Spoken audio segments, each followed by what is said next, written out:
पंजाब में जो चुनाव आ रहे हैं जल्दी, उसको लेकर के देश के प्रधानमंत्री जी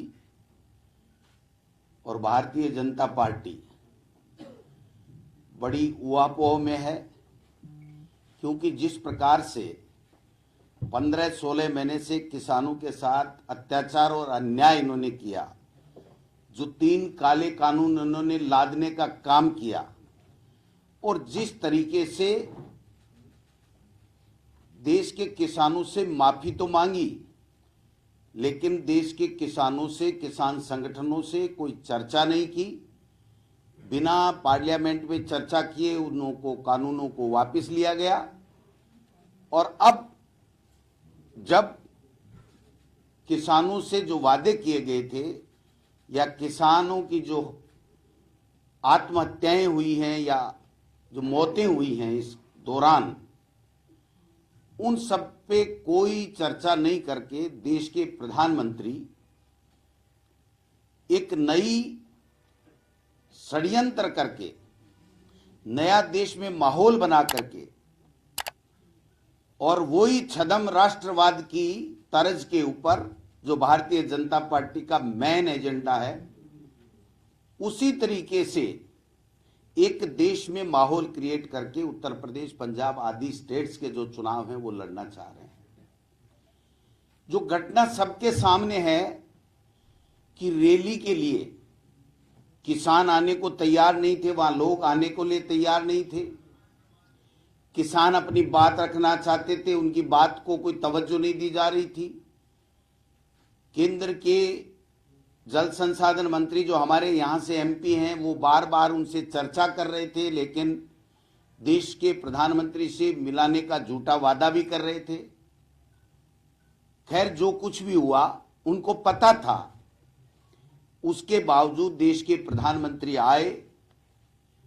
जो उनका रूट चार्ट था, जिस प्रकार से उनको आना था, जो उनकी सुरक्षा की जिम्मेदारियां हैं, वो तमाम अमित शाह जी के अधीन आने वाली तमाम उन केंद्रीय एजेंसियों की जिम्मेदारी थी। प्रोटोकॉल का बाकायदा निर्वहन किया गया स्टेट गवर्नमेंट की तरफ से, बाकायदा कैबिनेट मंत्री गए, मुख्यमंत्री ने उनको कहा कि ऐसी स्थिति है कोरोना की, मेरे साथ वाले पॉजिटिव हैं, मैं आऊं या नहीं आऊं, आप बता दीजिए, जो आप कहेंगे वो कर लेंगे। देश के प्रधानमंत्री का सवाल है। उन्होंने कहा नहीं, आपको आने की जरूरत नहीं, आप वर्चुअल जुड़ जाइए। उसके बाद में अचानक रूट बदला गया। रूट बदलने की कोई सूचना समय पर वहां की स्टेट को दी नहीं गई। और एक और बात जो इसके आगे मैं कहना चाहता हूं कि किसी ने प्रधानमंत्री के ऊपर कोई हमला नहीं किया। प्रधानमंत्री का काफिला और जो किसान बैठे थे पहले से, उनके काफिले में काफी दूरी से पहले उनका काफिला रोक दिया गया। और रोकने के बाद में जब उनको सूचना मिली कि वहां पर कोई भीड़ नहीं आई है, वहां पर जितने बुलाए उसके 1% लोग भी आए नहीं हैं, तो एक ड्रामा सोची समझी साजिश के तहत किया गया कि देश के प्रधानमंत्री जी की सुरक्षा में स्टेट गवर्नमेंट की तरफ से चूक की गई है। पहली बात, देश के प्रधानमंत्री की सुरक्षा का जिम्मा केंद्र के द्वारा पारित कानून के मुताबिक अमित शाह जी और उनकी जो गृह मंत्री की एजेंसियां, उनका था। दूसरी बात, देश के प्रधानमंत्री का हेलीकॉप्टर से जाना था, सड़क मार्ग के द्वारा नहीं जाना था। तीसरी बात, देश के प्रधानमंत्री जी को सुनने के लिए वहां लोग आना ही नहीं चाहते थे। ये केंद्र के वहां के प्रभारी गजेंद्र सिंह जी को पता था। चौथी बात, जब किसी ने नारा नहीं लगाया, हमला नहीं किया, किसी ने कुछ कहा नहीं, और 10-20 मिनट के अंतराल में जब कहा गया कि देश के प्रधानमंत्री जी इधर से जाना चाहते हैं, तो वहां की मुकामी पुलिस ने वो रास्ता साफ करा दिया। उसके बावजूद देश के प्रधानमंत्री, चूंकि वहां लोग नहीं थे, रैली असफल हो जाती, मीडिया ने चला भी दिया था कि देश के प्रधानमंत्री जी की रैली असफल हो रही है, मौसम भी खराब है, लोग भी नहीं पहुंचे हैं। उसके बाद में देश के प्रधानमंत्री जी के द्वारा, इतने बड़े पद के ऊपर बैठे हुए व्यक्ति के द्वारा इस तरीके का देश में माहौल बनाया जा रहा है कि कांग्रेस की सरकार ने प्रधानमंत्री जी की सुरक्षा में चूक कर दी। ये चूक नहीं है मित्रों। अगर वो प्रदर्शनकारी ये मांग भी कर रहे थे कि देश के प्रधानमंत्री हमारा ज्ञापन लें या हमारे से वार्ता का समय दें, तो ये उनका संवैधानिक अधिकार है। ये पहली बार नहीं हुआ, इससे पहले भी देश के प्रधानमंत्रियों से हुई है। जब पंडित जवाहरलाल नेहरू जी प्रधानमंत्री थे तो एक महिला ने कॉलर पकड़ के ये कहा था कि हमें आजादी से क्या मिला। तो देश के प्रधानमंत्री उस वक्त के पंडित जवाहरलाल नेहरू ने यह कहा कि प्रधानमंत्री की कॉलर आप पकड़ रहे हो, ये देश में आपको आजादी के बाद में मिला है। 1955 की घटना, प्रधानमंत्री जी को काले झंडे दिखाए, एक नौजवान साहबुद्दीन था, फिर वो सिविल परीक्षा में पास हुआ, आईएएस बना। जब उनकी फाइल देश के प्रधानमंत्री के पास में गई तो लोगों ने कहा साहब इसने काले झंडे दिखाए थे, इसको परीक्षा में पास नहीं करना चाहिए, नौकरी नहीं ज्वाइन करानी चाहिए। देश के तत्कालीन प्रधानमंत्री पंडित जवाहरलाल नेहरू ने यह कहा कि इससे इसका कोई संबंध नहीं है, इसने मेहनत की है।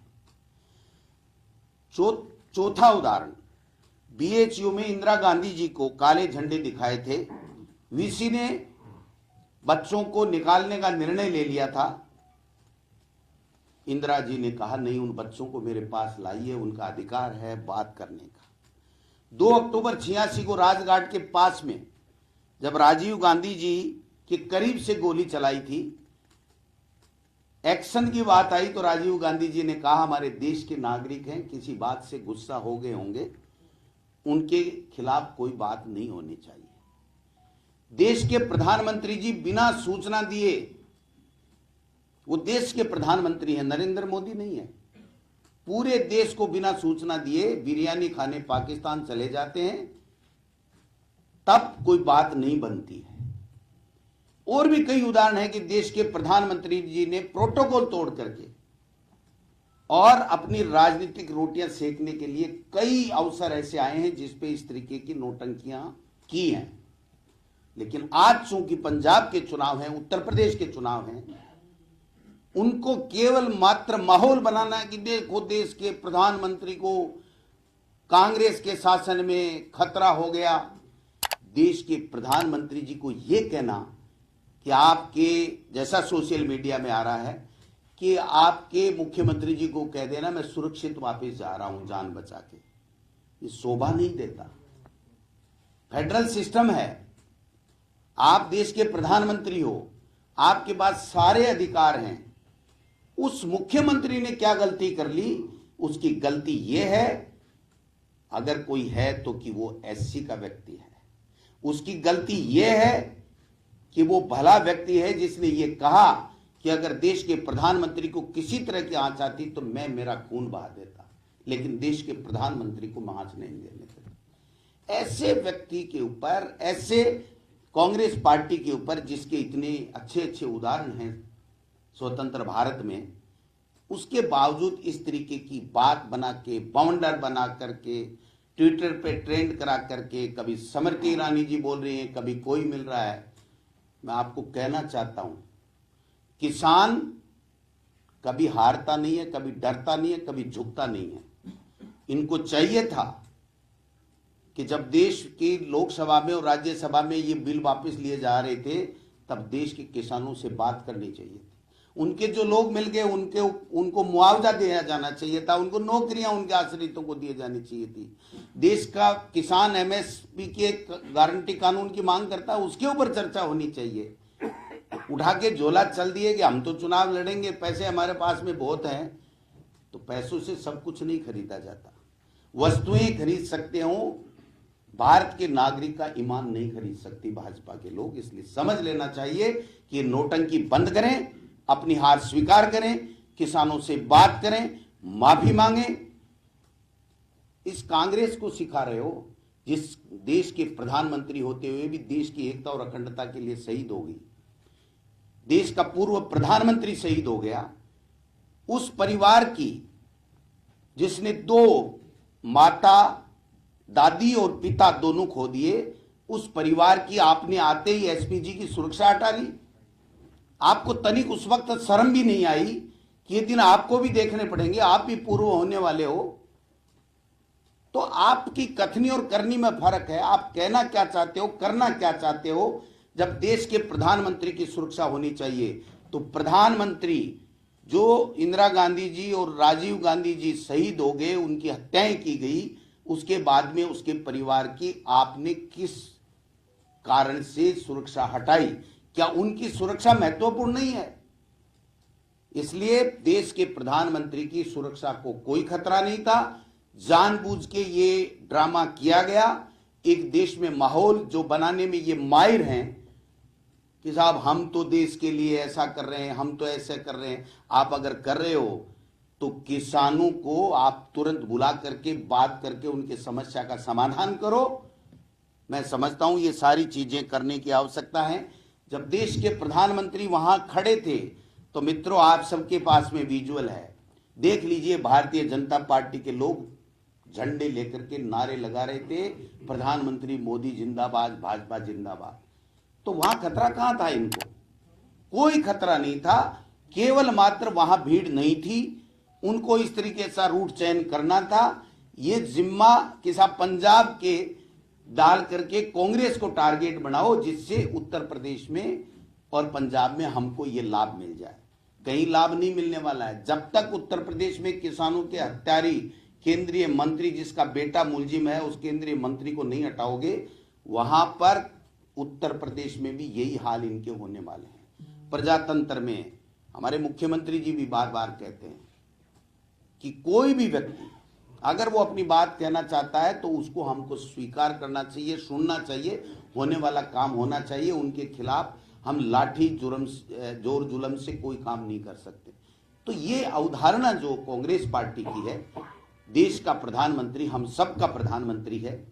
हम कतई नहीं चाहते, कोई देश का नागरिक नहीं चाहता कि हमारे प्रधानमंत्री को कहीं कोई दिक्कत हो, कोई खतरा हो, उसके मान सम्मान, उसके स्वाभिमान में कोई ठेस पहुंचे, क्योंकि वो देश का प्रधानमंत्री है। नरेंद्र मोदी अकेला व्यक्ति नहीं है। ये हम कांग्रेस के लोग भली भांति जानते हैं। और जब हमारा समय था, हम देश के प्रधानमंत्री थे, कांग्रेस के महान नेता, तब बीजेपी वालों को दूसरे विदेशों में भेजते थे कि आप हमारे देश की बात रखिए। सुषमा स्वराज जी इसका प्रत्यक्ष उदाहरण है, आप सबने देखा होगा। अटल बिहारी जी इसके उदाहरण है, आपने सबने देखा होगा। और इनके कांग्रेस को साफ कर दो, खत्म कर दो। कांग्रेस के नेताओं पे सीबीआई, ईडी, पीडी सब छापे डाल दो। अब यूपी में चुनाव है तो समाजवादी के खिलाफ छापे डाल दो। ये क्या चल रहा है देश में? नोटंकी चल रही है। मैं थोड़ा लंबा बोल गया, इसके लिए तो माफी चाहता हूं, लेकिन माननीय मुख्यमंत्री जी की थोड़ी तबीयत नासाज है, फिर भी ये अपनी बात रखने के लिए आज आए हैं। तो मैं चाहूंगा कि हमारे मुख्यमंत्री अशोक गहलोत साहब अपनी बात रखेंगे। मैं सेंटर कर दूंगा। धन्यवाद।